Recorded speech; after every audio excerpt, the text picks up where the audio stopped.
Bonjour mesdames et messieurs les ministres, je mets des guillemets parce que pour être ministre il faut avoir une légitimité politique et comme vous avez perdu les dernières élections, vous n'en avez pas. Bonjour à la majorité de Macron, je me tourne donc vers le Rassemblement national, puisque vous soutenez le budget du gouvernement de Macron, vous refusez de censurer le nouveau gouvernement de Macron, vous refusez la destitution d'Emmanuel Macron, et je dis juste ça comme ça, mais si le Rassemblement national n'existait pas, ça ferait bien longtemps que la France insoumise se serait débarrassée de ce qui nous sert de président de la République. Mais ce n'est pas de vous dont on va parler aujourd'hui, puisqu'on va parler de la branche famille de la sécurité sociale, on va parler des crèches, on va surtout parler du scandale des crèches privées, puisque, je le rappelle, Aurore Bergé est accusée d'avoir pactisé avec les lobbies des crèches quand elle était ministre, au moment où étaient révélés au grand public les scandales de maltraitance de bébés dans les crèches privées.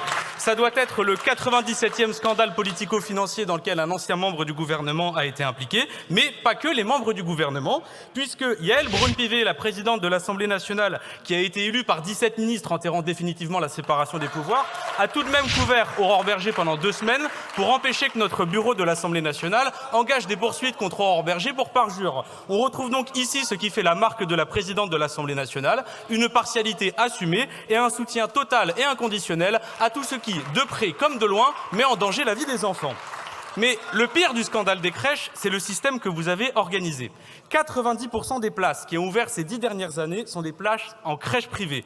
Ces crèches privées sont possédées par des fonds de pension britanniques et américains qui ne cherchent qu'à faire de la rentabilité. Alors, ils font des économies. Ils font des économies sur les couches, ils font des économies sur la nourriture, ils font des économies sur la masse salariale. Ce qui fait que les salariés qui ne demandent qu'à bien s'occuper des bébés n'ont pas les moyens de faire correctement leur travail. Alors, la question qui est au cœur du scandale des crèches, c'est qui est responsable ?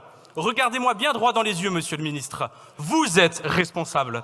Parce que 80% de l'argent qui finance ces crèches et qui finit dans les poches des fonds de pension, c'est de l'argent public, c'est de l'argent de l'État.